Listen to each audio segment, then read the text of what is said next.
masuk. Basta kan tan kele na ro na mo pahin ko makuntengan ayo. Katang penarasan. Ayat yun nama misa kay misul manoftongan namo ko murute kay ran mas na sano sai ko ayelag. Namo kung pedra kat. Kay kina ran mas na. Yen to na sai ko ayes. Ramas na? Ran mas na un. Kaya tingis ramas na. Atiatan rim. Yo. So dyan, masaya siya. Masai meat nyats mo kleri.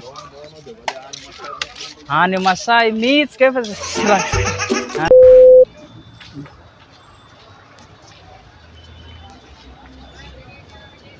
Salam madam. Masai kan tanre fahina venga ban pusang mo ngayo. Misi ulman of to nam nawa amrua kay kinran mas na so tayo waya tiatan na rin bukan so. Si. Yes, para kita main begitu, masih ramas nih. Masai misram Masai mis kaya si lala na makan so. Karena pada sini gimana Masai.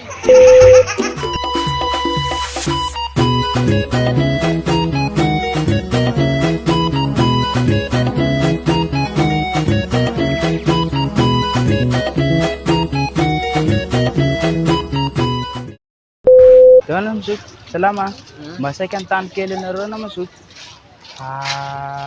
Nayo ko nga kuata nga ban kulang smart ko pahin.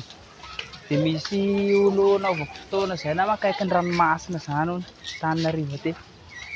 Tidak sama ran ran masai mo. Masai so.